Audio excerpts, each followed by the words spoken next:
दोस्तों आज हम एक्सप्लेन करने वाले हैं एक ऐसी मूवी जिसकी डिमांड मेरे कुछ सब्सक्राइबर्स काफी टाइम से कर रहे थे, इसलिए हम ज्यादा समय न लेते हुए वीडियो को शुरू करते हैं। बस आप वीडियो को भी लाइक कर दीजिए। साथ ही दोस्तों आपको बता दूं, इस मूवी में 4 अलग अलग कहानियां एक साथ चलती रहती हैं और अगर मैं मूवी के हर सीन के हिसाब से कहानी एक्सप्लेन करूंगा तो थोड़ा कंफ्यूजन हो सकता है और ये चारों कहानियां एक दूसरे से किसी न किसी तरह लिंक है, इसलिए इन कहानियों को मैं एक बार में कहानी खत्म करूंगा। इससे कहानी समझने में आपको कोई दिक्कत नहीं होगी। तो चलिए अब वीडियो शुरू करते हैं। तो मूवी की शुरुआत में हम वामू नाम की एक लड़की को उसके एक्स बॉयफ्रेंड से बात करते हुए देखते हैं। उसका एक्स उससे कहता है कि मैं बहुत बड़ी प्रॉब्लम में हूँ, मुझे कुछ पैसों की जरूरत है, जिस पर वम्बू कहती है कि तुम मेरे घर आ जाओ, मैं तुम्हारी परेशानी दूर कर दूंगी। यानी कि वो उसे इंटीमेट होने के लिए बुला रही थी। अब वम्बू असल में शादीशुदा है और ये लड़का उसके कॉलेज में था। उस समय ये दोनों एक दूसरे से प्यार करते थे, पर इन दोनों की शादी नहीं हो पाई। यह वम्बू का पति मुगिल घर पर नहीं था, इसलिए वो बॉयफ्रेंड को बुला रही थी। शायद वो अपनी शादी से खुश नहीं थी। अगले सीन में हम उसे उसके एक्स बॉयफ्रेंड के साथ इंटीमेट होते हुए देखते हैं, जिस दौरान वम्बू के बॉयफ्रेंड को न जाने क्या होता है और वो मर जाता है। अब उसकी मौत किस वजह से हुई थी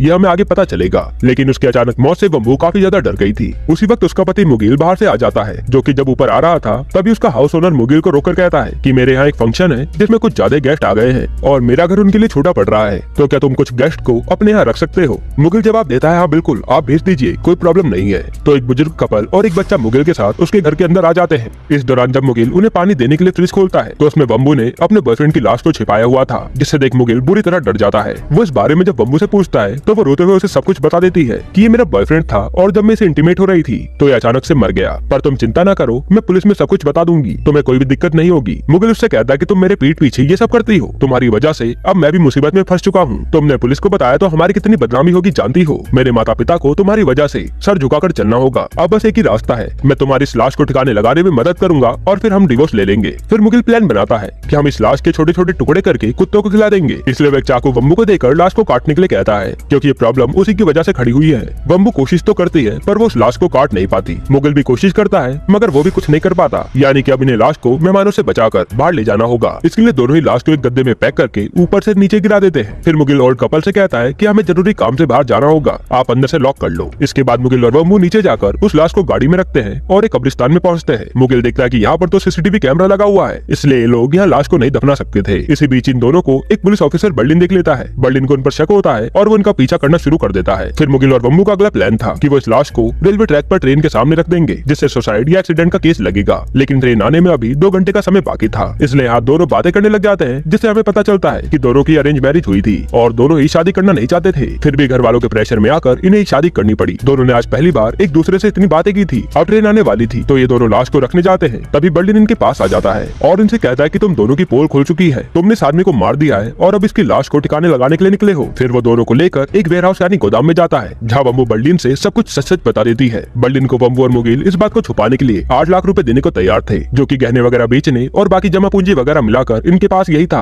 वो ऑफिसर कहता है कि ये चिल्लर मेरे कोई काम का नहीं, इतना तो मैं कभी भी कमा लूंगा। मैं इस लाश को ठिकाने लगाने में तुम्हारी मदद भी करूंगा और तुम्हारा नाम भी नहीं आएगा, पर इसके बदले में तुम्हें मुझे खुश करना होगा। ये सब कुछ बर्लिन वम्बू की तरफ देखकर बोल रहा था, जिस पर वम्बू रोने लगती है। तो मुगिल उसे समझाता है कि हाँ कर दो, इसके अलावा हमारे पास कोई रास्ता नहीं है। वम्बू कहते हैं कि मैंने अपने बॉयफ्रेंड के साथ ये सब किया, इसका मतलब ये नहीं है कि मैं किसी के साथ भी ये सब करने के लिए तैयार हो जाऊंगी, मगर अब कोई रास्ता नहीं था, इसलिए उसे मानना पड़ता है। अब डिसाइड होता है कि पहले बर्लिन बॉडी को ठिकाने लगाने में इनकी मदद करेगा और फिर वम्बू बर्लिन के साथ इंटीमेट होगी। मुगिल वम्बू से बताता है कि तुम चिंता न करो, मैं बॉडी डिस्पोज करते हुए उसकी वीडियो बना लूंगा और उल्टा उसे ब्लैकमेल करूंगा, तो उसे न चाहते हुए भी तुम्हें छोड़ना होगा। इस पॉइंट पर बर्लिन ही अपना प्लान बदल देता है और कहता है कि पहले कौन सा काम किया जाए, इसे कुछ खास फर्क नहीं पड़ेगा। फिर बर्लिन वम्बू से कहता है कि तुम लाश को गाड़ी में ही रहने दो और अपने पति को हथकड़ी लगाकर मेरे साथ चलो। वम्बू न चाहते हुए भी मुगिल को हथकड़ी लगा देती है और फिर वो जब बर्लिन के करीब जाने ही वाली होती है तभी अचानक से बर्लिन के सर पर एक टीवी आकर गिरता है, जिससे उसकी मौत हो जाती है। अब ये टीवी कहाँ से आया ये हमें आगे कहानी में पता चलेगा। फिर इन दोनों ही लाशों को वम्बू और मुगिल गाड़ी सहित ठिकाने लगा देते हैं। फिर मुगिल वम्बू से कहता है कि एक तुमसे इंटीमेट होने के दौरान मारा गया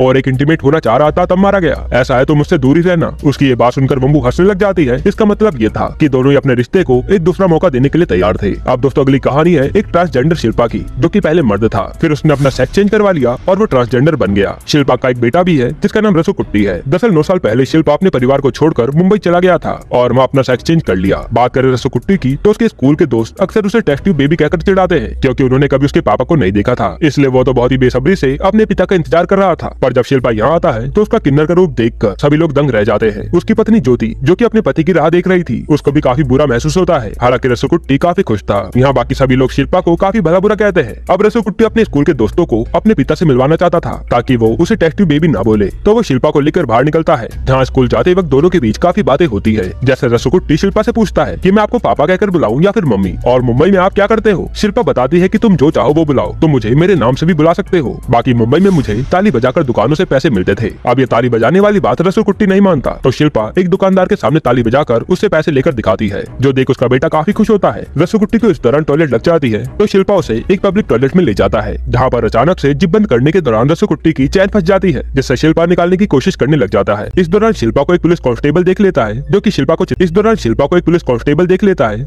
को चिल्लाते हुए कहता है कि तू इस बच्चे को किडनैप कर रही है। तब शिल्पा कहते कि नहीं, आप गलत समझ रहे हो, ये मेरा बेटा है। कांस्टेबल सोच में पड़ जाता है कि शिल्पा का बेटा कैसे हो सकता है, तो शिल्पा उसे समझाता है कि मैं पहले मर्द था। फिर भी कांस्टेबल को उस पर भरोसा नहीं होता, तो वो शिल्पा से बच्चे का नाम पूछता है, जो बताने पर कांस्टेबल बच्चे का आईडी चेक करता है, तो उसमें कुछ और ही नाम था। असल में रसूकुट्टी इस बच्चे का पेट नेम था, जिस कारण शिल्पा को कांस्टेबल पुलिस स्टेशन ले जाता है। वहाँ पर रसूकुट्टी और शिल्पा के घर वालों से बात करने पर कांस्टेबल को पता चलता है कि शिल्पा तो सच बोल रही थी, तो वो उन्हें छोड़ देता है। पर पुलिस स्टेशन से जाते वक्त शिल्पा पर बर्लिन की नजर पड़ती है। ये वही बर्लिन था जो कि पहली कहानी में सर पे टीवी गिरने के कारण मारा गया था। जैसे कि हम जानते हैं कि ये बर्लिन कितना गिरा हुआ आदमी है। वो उस कांस्टेबल को बाहर भेजकर शिल्पा को वापस बुलाता है और उसके साथ अजीब तरह की अश्लील बातें करने लगता है। इस पर शिल्पा कहती है कि सर, बच्चे के सामने ये सब अच्छा नहीं लगता। तो उसकी इस बात पर बर्लिन एक दूसरे कांस्टेबल के साथ रसूकुट्टी को चाय बिस्किट खाने के लिए भेज देता है, और फिर बर्लिन शिल्पा से कहता है कि तुम मुझे खुश करो। शिल्पा भी मजबूरी में बर्लिन को प्लेजर देती है, और फिर जब रसूकुट्टी वहाँ आता है तो शिल्पा को रोते हुए देखता है। फिर वो पूछता भी है कि क्या हुआ, आपको पुलिस वालों ने मारा है क्या। इस पर शिल्पा कहते कि नहीं, चलो तुम्हारे स्कूल चलते हैं। अब स्कूल का चपरासी शिल्पा को अंदर जाने नहीं दे रहा था, तो रसूकुट्टी कहता है कि आप यहीं रुको, मैं अपने दोस्तों को लेकर आता हूँ। यहाँ पर चपरासी और बच्चों के पेरेंट्स शिल्पा को देखकर उस पर कमेंट्स करने लगते हैं, और यहाँ भी उसे बेइज्जती का सामना करना पड़ता है, इसलिए शिल्पा बाहर चला जाता है। यहाँ पर एक औरत उसे उदास देखकर कहती है कि लोगों को जो दिखता है वो तुम्हें उसी पर जज करते हैं, कोई भी तुम्हारे मन को नहीं जानना चाहता। उनकी इस बात पर शिल्पा फैसला करती है कि वो मुंबई वापस लौट जाएगी, इसलिए वो टिकट भी करवा लेती है। इस तरफ शिल्पा के वहाँ पर न होने के कारण सभी बच्चे वापस से रसूकुट्टी को टेस्ट ट्यूब बेबी कहकर चिढ़ाने लगते हैं। अब रसूकुट्टी बाहर आता है तो शिल्पा उसे बताते कि चपरासी ने मुझे बाहर कर दिया था।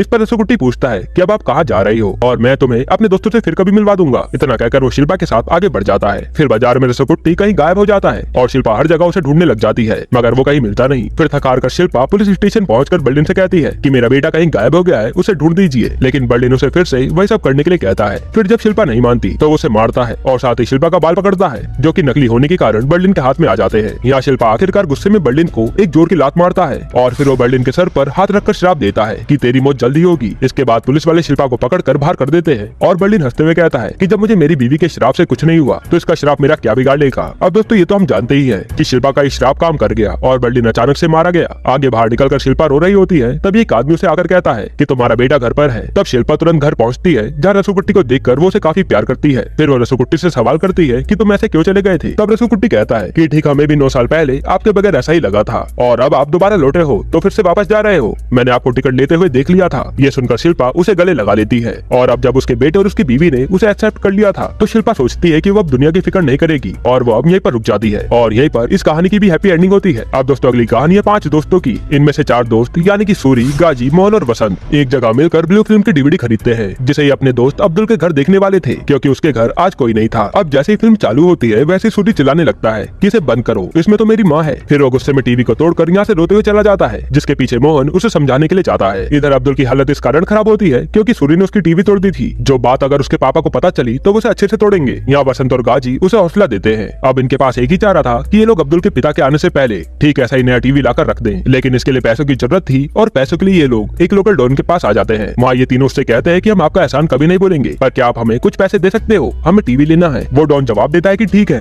मैं तुम्हें पैसे दे दूंगा, लेकिन उसके बदले में तुम्हें ये जहर किसी की चाय में मिलाना होगा। इतना कहकर वो तीनों को एक जहर की शीशी देता है, जिसे लेकर वो उस आदमी के यहाँ पहुँच जाते हैं, जहाँ पर एक आदमी की चाय में इन्हें जहर मिलाना था। फिर ये लोग चाय वाले को देख उसे अपनी बातों में लगा लेते हैं, और फिर चाय में शीशी का जहर डाल देते हैं। फिर ये तीनों डिस्कस कर रहे होते हैं कि जब ये गुंडा हमें किसी की जान लेने के लिए इतने पैसे दे रहा है, गुंडा हमें किसी की जान लेने के लिए इतने पैसे दे रहा है, तो अपनी जान बचाने के लिए आदमी हमें कितना ज्यादा पैसा देगा। ये सोचकर तीनों ही उसे बताने के लिए जाने लगते हैं कि तुम्हारी चाय में जहर है। तभी इन्हें उस लोकल डॉन का एक आदमी रोक लेता है, और वो आदमी जिसे ये लोग रोकने जा रहे थे वो असल में कोई और नहीं बल्कि पहली कहानी वाली बम्बू का एक्स बॉयफ्रेंड था। इस जहर की असर से उसकी मौत बम्बू के साथ इंटीमेट होने के दौरान हो गई थी। उधर डॉन को जब इन बच्चों की चालाकी पता चलती है तब वो तीनों को मारने लग जाता है, और वसंत से इस लोकल डॉन का टीवी भी टूट जाता है, जो कि शाम से पहले इन्हें नया टीवी लाने के लिए कहता है। यानी कि अब इन्हें एक साथ 2 टीवी लाने थे, एक अब्दुल के लिए और दूसरा डॉन के लिए। अब इसके लिए ये लोग एक सेठ के घर में चोरी करते हैं, जो कि वसंत के मोहल्ले में रहता था। ये लोग उसके पैसे चुरा भी लेते हैं, पर दुकानदार इन्हें टीवी नहीं देता, क्योंकि इन्होंने जो नोट चुराया चुराए थे वो असल में 500 और 1000 के वो नोट थे जो कि डिमोनेटाइज हो चुके हैं। तो ये लोग दोबारा से उस सेठ के घर जाते हैं जो कि इन्हें मरा हुआ मिलता है और वहाँ एक लड़की भी थी जो कि गाजी को देखते ही उसे पसंद करने लग जाती है। अब गाजी उससे पूछता है कि तुम कौन हो। इस पर वो लड़की बताती है कि मैं एक एलियन हूँ। वो इन्हें अपना असली रूप भी दिखाती है और कहती है कि मैं अभी तक इस सेठ के साथ रह रही थी पर यह मर चुका है तो मुझे एक और पार्टनर की जरूरत है। फिर वो गाजी का एक क्लोन बनाती है और उसे अपने पास रखकर वो तीनों बच्चों को टीवी खरीदने के लिए पैसे दे देती है, जिस पैसे से ये लोग अब्दुल के लिए और लोकल डॉन के लिए टीवी ले लेते हैं। फिर ये लोग अब्दुल की पुरानी टीवी को एक जगह से फेंकते हैं जो कि बिल्डिंग के सर पर गिरती है और उसकी मौत हो जाती है। इसके बाद ये तीनों अब खुशी खुशी एक सिनेमा हॉल में जाकर दूसरी मूवी देखते हैं और यहीं पर इनकी ये कहानी खत्म होती है। अब दोस्तों आखिरी कहानी है लीला और उसके परिवार की।